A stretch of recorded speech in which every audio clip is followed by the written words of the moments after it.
Very good morning to all, and how are you? I hope you are fine. Okay, तो आज हम लोग chapter जो है आपका 7 उसका एक लास्ट क्वेश्चन बच गया जो कि पेज नंबर 67 पे है। Underline the pronounce in the following story. Okay, तो जो यहाँ पे स्टोरी दिया हुआ है इस बॉक्स में, उस स्टोरी को पढ़ना है और उसके अंदर जो भी प्रोनाउंस हैं उनको अंडरलाइन करना है। ठीक है, तो मैं ये स्टोरी पढ़ रहा हूँ। ओके, और फिर इसमें जो जो प्रोनाउन आएंगे वो मैं आपको बताता चलूँगा और आप उसको अंडरलाइन करते चलेंगे। ओके, तो चलिए और इस स्टोरी पे आप लोग ध्यान दीजिएगा। ठीक है, so turn page number 60 please. Page number 67 खोलिए और देखिए। Do you remember Jack, the new student in our class, said Sahil one day. Okay, तो ये जो लाइन है इसमें प्रोनाउन नहीं यूज किया गया है। ओके, चलिए सेकेंड लाइन में आते हैं हम लोग। उसके बाद he is the one with yellow hair isn't he, asked Pari. Okay, देखिए ये जो लाइन है इसमें सबसे पहला जो ही है वो आपका प्रोनाउन है। Okay, he is the one, तो ही जो है यहाँ पे वो प्रोनाउन है। ही को आप लोग अंडरलाइन करिए। ओके, और फिर ही is the one with yellow here is not ही, जिसको शॉर्ट में इजेंट लिखा हुआ है। उसके बाद फिर ही है, फिर क्वेश्चन मार्क है, तो यहाँ भी ही को आप अंडरलाइन करेंगे। Okay, asked Pari. Okay, next देखिए, यस ही हैज, फिर यहाँ पे ही आ गया, इसको भी आप लोग अंडरलाइन करें। He has blonde hair, said Ram. His younger sister Sarah is in Ayan's class. Okay, the brother Chris is in my class, said Pari. We went to the, यहाँ देखिए we को अंडरलाइन करेंगे। We went to their house today, said Sahil. Jack wanted us to see his pet hamster. Okay, next turn page number 68 please. Now turn page number 68. Okay, I thought it is, देखिए I thought के बाद है it को underline करिए, ये pronoun है। I thought it is something like a bird, but Ayan said it, फिर यहाँ जो it आया है इसको भी आप लोग अंडरलाइन करिए। It must be a dog. Okay, it must be a dog, यहाँ भी जो it है उसको भी अंडरलाइन करेंगे। ओके, but we discovered, यहाँ we जो है but के बाद है ना, we आफ्टर but, तो उसको भी अंडरलाइन करिए। डिस्कवर्ड इट, फिर डिस्कवर्ड के बाद इट है उसको भी अंडरलाइन करिए। Was really like a little rat. Okay, और फुल स्टॉप है। वनली इट, अब देखिए वनली के बाद इट है, वनली के बाद इट है, इट को भी अंडरलाइन करिए। It didn't have a tail. Okay, और इट्स फेसेज वाज, फिर यहाँ इट्स जो है फेसेज वाज, ये इट जो है वो आपका प्रोनाउन है, उसको भी अंडरलाइन करेंगे। It faces was small and gentle and it, फिर इट को अंडरलाइन करेंगे। Had small black eyes.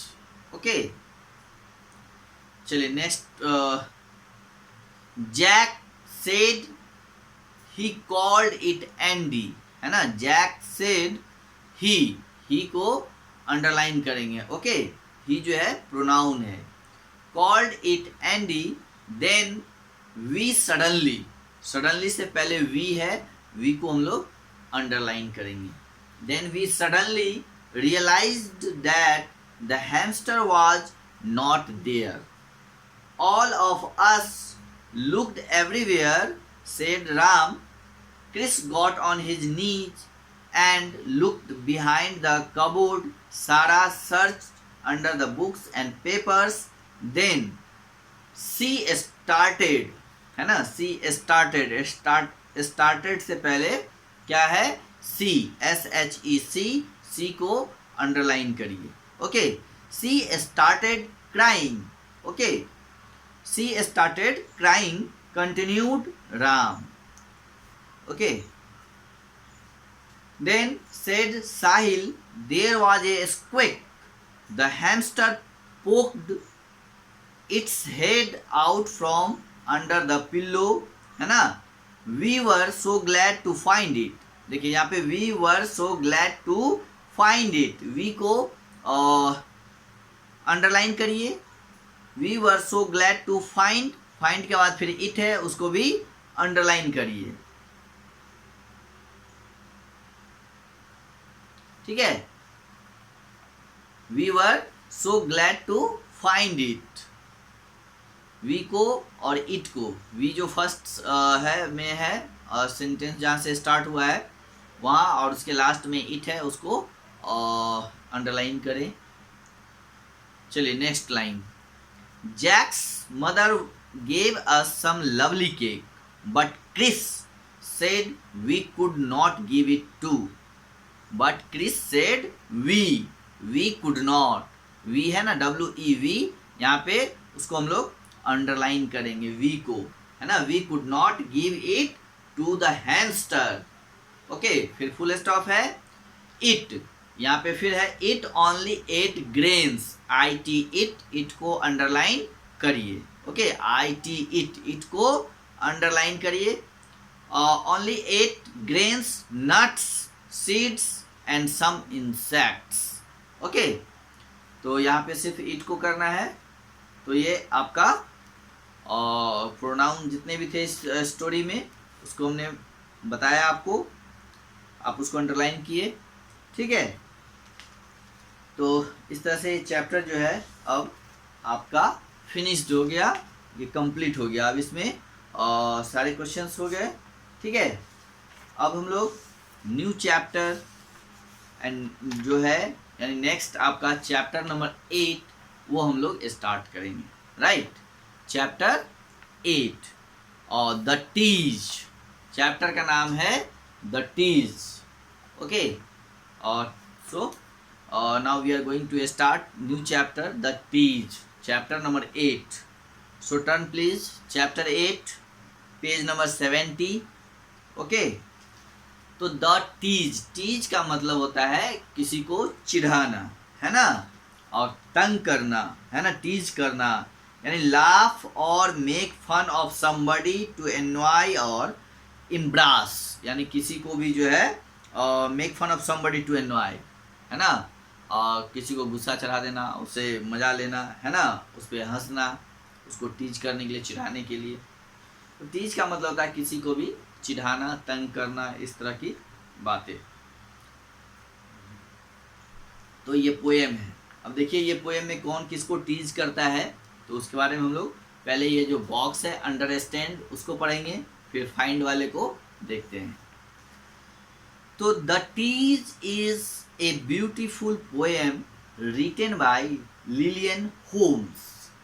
The tease is a beautiful poem written by Lillian Holmes, HOLMES, L यहाँ पे साइलेंट है, होम्स। ओके, तो ये जो द टीज जो है ये बहुत ही ब्यूटीफुल पोएम है जो कि लिलियन होम्स के द्वारा लिखा गया है।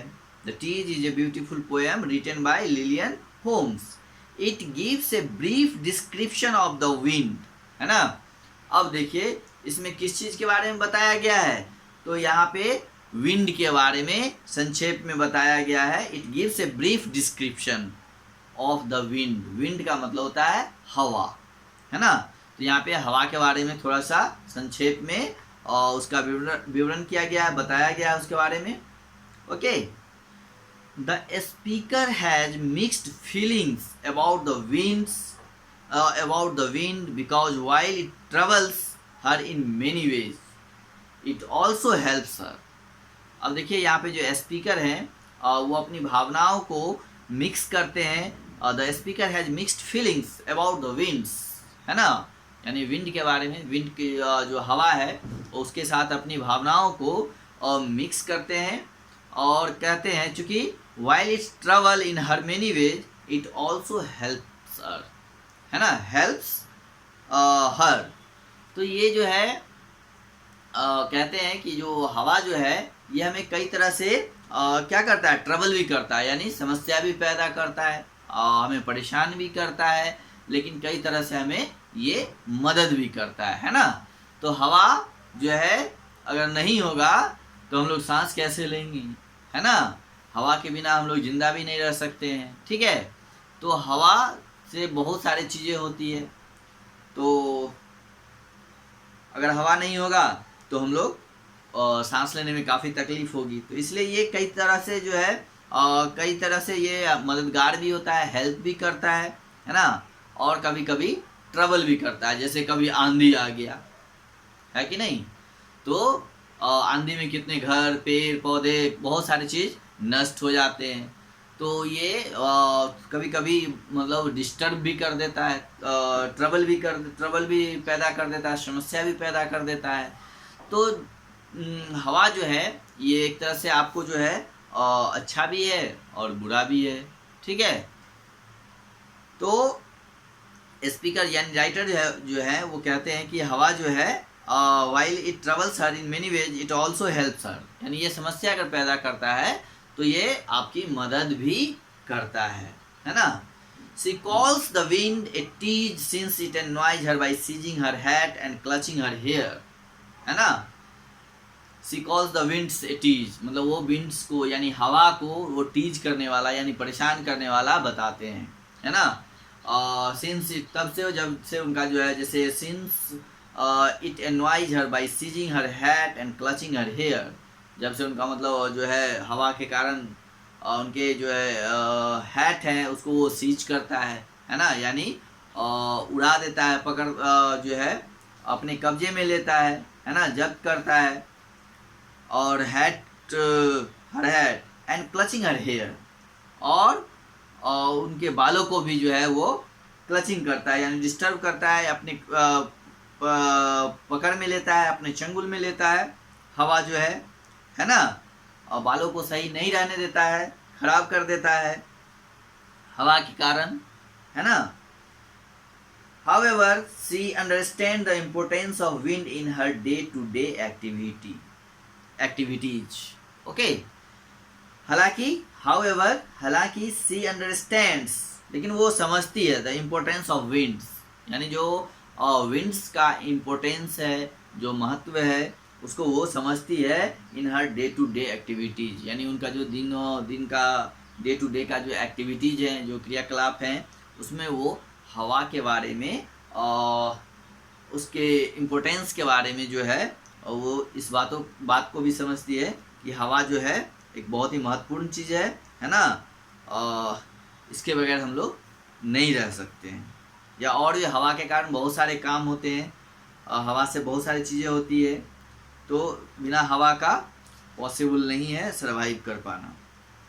अब देखिए फाइंड वाले बॉक्स में हम लोग देखते हैं, a few things that help us can also harm us. यहाँ पे कहा जा रहा है कि ए फ्यू थिंग्स, कुछ चीज़ें जो होती है, दैट हेल्प्स अस, जो हमारी मदद करती है ना, जो हमें मदद पहुँचाती है ना, us can also harm us, तो वो हमें नुकसान भी पहुंचाता है ना। कुछ चीज़ें जो है दोनों काम करती है, आपको फ़ायदा भी पहुंचाएगी और वो हार्म भी पहुंचा सकता है। जैसे वाटर ही देख लिए, है ना। अगर वाटर नहीं होगा तो हम लोग क्या होगा, हम लोग जिंदा नहीं रह पाएंगे, बिना पानी पिए कैसे रह पाएंगे, है ना। कुछ देर बर्दाश्त करेंगे, घंटा 2 घंटा 4 घंटा, बहुत से बहुत 1 दिन, है ना। लेकिन पानी के बगैर तो हम लोग जिंदा नहीं रह सकते हैं, है ना। तो इसी तरह हवा भी है, हवा के बिना भी हम लोग नहीं रह सकते हैं। तो कुछ चीज़ें ऐसे हैं जो हमें हेल्प भी करती है और हार्म भी पहुंचाता है। हार्म कैसे? तो जैसे अभी देखिए कि हवा अगर बंद हो जाएगा तो सबकी सांसें थम जाएगी, सब के सब स्वाहा। ओके। इसी तरह वाटर है, पानी है, बिना पानी का हम लोग जिंदा नहीं रह सकते हैं। पानी से बहुत सारे काम होते हैं, है ना।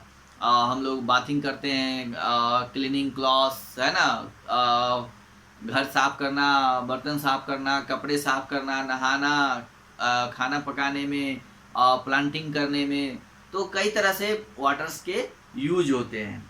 लेकिन वही वाटर कभी कभी हार्म भी पहुंचाता है। जैसे अभी देखिए काफ़ी बारिश हो जाता है तो बहुत सारे लोगों के घर डूब जाते हैं, बाढ़ आ जाती है, जिसके कारण बहुत सारे गांव दह जाते हैं, उसमें बहुत सारे लोग बह जाते हैं, बहुत सारे लोग मर जाते हैं, जानवरों की क्षति हो जाती है। तो इस तरह से कुछ चीज़ें ऐसी होती हैं जो हमें हेल्प भी करती है और हार्म भी करती है ना। तो अभी हमने विंड के अलावा एक एग्जांपल और वाटर का देखा, है ना, कि जो हमें हेल्प भी करता है और हार्म भी करता है। जैसे फिर नेक्स्ट देखिए इलेक्ट्रिसिटी, है ना, बिजली जो होता है ये हमें कितना फ़ायदा पहुंचाता है। अगर ये लाइट कट जाए रात में तो हम लोग गर्मी से परेशान हो जाते हैं, हवा नहीं मिल पाता है ना। और पढ़ाई में भी प्रॉब्लम होता है, घर अंधेरा हो जाता है, और जैसे ही लाइट आता है ये सारी समस्याएं दूर हो जाती है ना। तो जो चीज़ें हमें मदद पहुंचाती है वो हमें हार्म भी करती है। तो ये इलेक्ट्रिक कितना खतरनाक होता है ये आप जानते ही हैं, है ना। अगर इससे शॉर्ट सर्किट हो जाए या इससे किसी कहीं पे आप इलेक्ट्रिक में सट जाए तो ये कितना खतरनाक होता है। इसमें करंट कितने तगड़े होते हैं जो लोगों की जान तक ले लेते हैं, है ना। तो इस तरह से कुछ चीज़ें जो होती हैं वो हार्मफुल मतलब हेल्पफुल भी होता है और हार्मफुल भी होता है। Can you name a few such things? क्या आप कुछ ऐसे चीज़ों का नाम बता सकते हैं? तो मैंने तो पहले ही आपको 2 एग्जाम्पल दे दिया, है ना। The tease describe the speaker's feeling about the wind, यानी जो द टीज है ये पोएम ये डिस्क्राइब करता है the speaker's feeling about the wind, यानी विंड का जो फीलिंग है विंड के बारे में उसको वो बताते हैं, है ना। Find more about a few other poems then that talk about the winds. अब कह रहा है इसमें कि और भी बहुत सारे पोएम हैं जिसमें विंड्स के बारे में बात किया गया है, विंड्स के बारे में कहा गया है। उन पोएम को ढूंढिए, find more about few others poems that talk about the wind, right. चलिए, तो ये एक तरह से ये जो पोएम है वो विंड पे बेस्ड है, यानी विंड पे आधारित है, विंड के बारे में है, हवा के बारे में है, ठीक है। चलिए, तो अब हम लोग इस पोएम को पढ़ते हैं, ठीक है। इस पोएम में 2 पैसेज हैं, ठीक है, उसको हम लोग देखते हैं। फर्स्ट है यू आर ए न्यूसेंस, है ना, I declare. You are a nuisance I declare, you teach me so it is not a fair, it is not fair. You pounce on me from everywhere and seize my hat and clutch my hair and tie my clothes in knots and tear.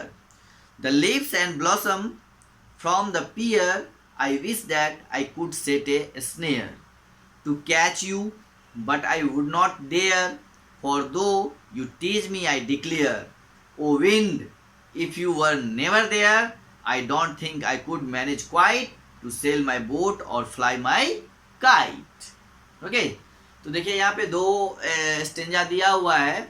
तो वो first stanza में जो है speaker जो है वो हवा के बारे में बुराई भी करता है, यानी उस पर काफ़ी दुखी है।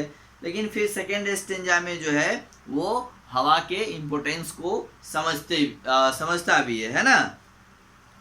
तो फर्स्ट में जो है you are a nuisance I declare, है ना, कहता है कि यू आर न्यूसेंस। न्यूसेंस का मतलब होता है ट्रबलसम, यानी जो परेशान करने वाला हो, आपके काम को रोकने वाला हो, है ना, उसको हम लोग न्यूसेंस बोलते हैं। I declare. तो यहाँ पे जो ये देख रहे हैं ये गर्ल है, लड़की है, ये हवा के बारे में, विंड के बारे में कहती है, विंड को कहती है कि यू आर ए न्यूसेंस, यानी आप जो है ट्रबलसम है, यानी परेशान करने वाले हैं। आई डिक्लेयर, मैं ये बात खुल के कहती हूँ, आई डिक्लेयर करती हूँ, घोषणा करती हूँ, है ना। You tease me so it is not fair, है ना। इसलिए आप मुझे टीज करते हैं, ये अच्छी बात नहीं है। It is not fair, you tease me so it is not fair, ये अच्छी बात नहीं है जो आप हमें तंग करते हैं। ये लड़की जो है हवा से कहती है। You pounce on me from everywhere, आप जो है तुम जो है हर तरफ से मुझे परेशान करते हो, है ना। यू पाउंस मी और pounce on me from everywhere, तुम हर तरफ से मुझे परेशान करते हो। And seize my hat and clutch my hair, और तुम मेरे हैट को सीज करते हो, है ना। सीज करने का मतलब उसको जब्त करना, यानी उसको उड़ाना हवा में जो है, उसको वो उसके सर पे नहीं रहने देता है ना। देख रहे हैं, नहीं रहने देता है, जिसके कारण वो क्या की है कि अपने हैट को पकड़ के रखी हुई है ना। तो and seize my hat and clutch my hair, और बालों को भी जो है वो बिखेर देती है, वो अपने कब्जे में ले लेता है, बालों को भी सही नहीं रहने दे रहा है ना। तो वो कहती है हवा से कि and seize my hat and clutch my hair, ठीक है। And tie my clothes in knots and tear, और तुमने मेरे कपड़ों को भी पकड़ रखा है, यानी कपड़ों को भी जो है हवा जो है वो सही नहीं रहने दे रहा है ना। And tie my clothes in knots and tear, ठीक है।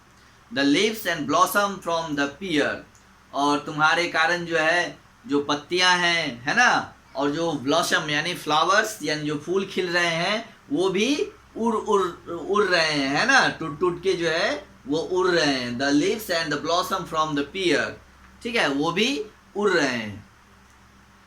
आई wish that I could set a snare, कहती है काश मेरे पास एक स्नेयर होता। स्नेयर, SNARE, स्नेयर, स्नेयर का मतलब होता है जाल, है ना। I wish that I could set a snare, काश मेरे पास जाल होता। To catch you but I would not dare, तो काश मैं तुम्हें पकड़ पाता। To catch you but I would not dare, लेकिन मुझ में इतनी हिम्मत नहीं है ना। हवा को कौन पकड़ सकता है, हवा किसी के बस का चीज नहीं है। जब उसकी मर्जी होगी वो बहेगा, जब उसकी मर्जी होगी वो रुक जाएगा, है ना। तो वो कहती है कि I wish that I could set a snare to catch you but I would not dare, काश मेरे पास एक जाल होता जिसमें ताकि मैं तुम्हें पकड़ सकता, लेकिन मुझ में इतनी हिम्मत नहीं है। For though you tease me I declare, इसलिए तुम मुझे तंग कर रहे हो, ये मैं डिक्लेयर करती हूँ, है ना। For though you tease me I declare, okay. Oh wind if you were never there I don't think I could manage quite to sail my boat or fly my kite. अब देखिए यहाँ पे वो तो पहले उसकी बुराई कर रही थी, लेकिन अब क्या कह रही है कि O wind if you were never there, कि अगर तुम नहीं होते तो I don't think I could manage quite, तो मैं टू सेल माई बोट्स और फ्लाई माई काइट्स, तो मैं अपने बोट्स को नहीं चला पाती, है ना। मैं अपने फ्लाई माई काइट्स जो पतंग है उसको मैं नहीं उड़ा पाती, यानी बिना हवा का पतंग कैसे उड़ेगा, है ना। उड़ा सकते हैं नहीं ना। तो पतंग को उड़ाने के लिए हवा की आवश्यकता होती है, नावों को चलाने के लिए, बोट को चलाने के लिए हवा की ज़रूरत होती है। तो अगर हवा नहीं होगा तो ना ही फ्लाइट उड़ेगा, काइट फ्लाई होगा यानी पतंगे उड़ेगी, और ना ही बोट चलेगी। तो हवा का होना जरूरी है ना। तो यहाँ पे हम लोग देखें कि फर्स्ट स्टेंजा जो है फर्स्ट वाला में उसमें वो हवा के बारे में बहुत ही हवा के बारे में बोलती हैं, और यहाँ पे जो है उसका फिर सपोर्ट भी करती हैं, है ना। उसके इम्पोर्टेंस को समझती भी हैं कि हवा जो है वो ज़रूरी भी है ना। बिना हवा का हम लोग ना तो बोटिंग कर सकते हैं और ना ही फ्लाई माई काइट यानी मतलब पतंगों को उड़ा सकते हैं, इसलिए हवा भी ज़रूरी है। ओके गाइज, तो in this way your poem is and. इतना ही था आपके पोएम में, जो कि आज समाप्त हो गया अभी। अब इसके क्वेश्चन आंसर को हम लोग नेक्स्ट क्लास में करेंगे। टिल देन, तब तक आप लोग इस पोएम को रिमेंबर करेंगे, रिवाइज करेंगे और फिर से बढ़िया से पढ़ेंगे। और इसके वर्ड्स मीनिंग को भी मैं अगले क्लास में पहले क्वेश्चन आंसर कराने से पहले वर्ड्स मीनिंग लिखा दूंगा। और ठीक है, तब तक आप इस पोएम को फिर से रिसाइट कीजिए, फिर से पढ़िए और पढ़ के रखिए। फिर हम इस पे और जो इसके जो वर्ड्स मीनिंग है उसको लिखाएंगे और इसके जो क्वेश्चन आंसर है उसको हम लोग डिस्कस करेंगे। Okay, have a good day.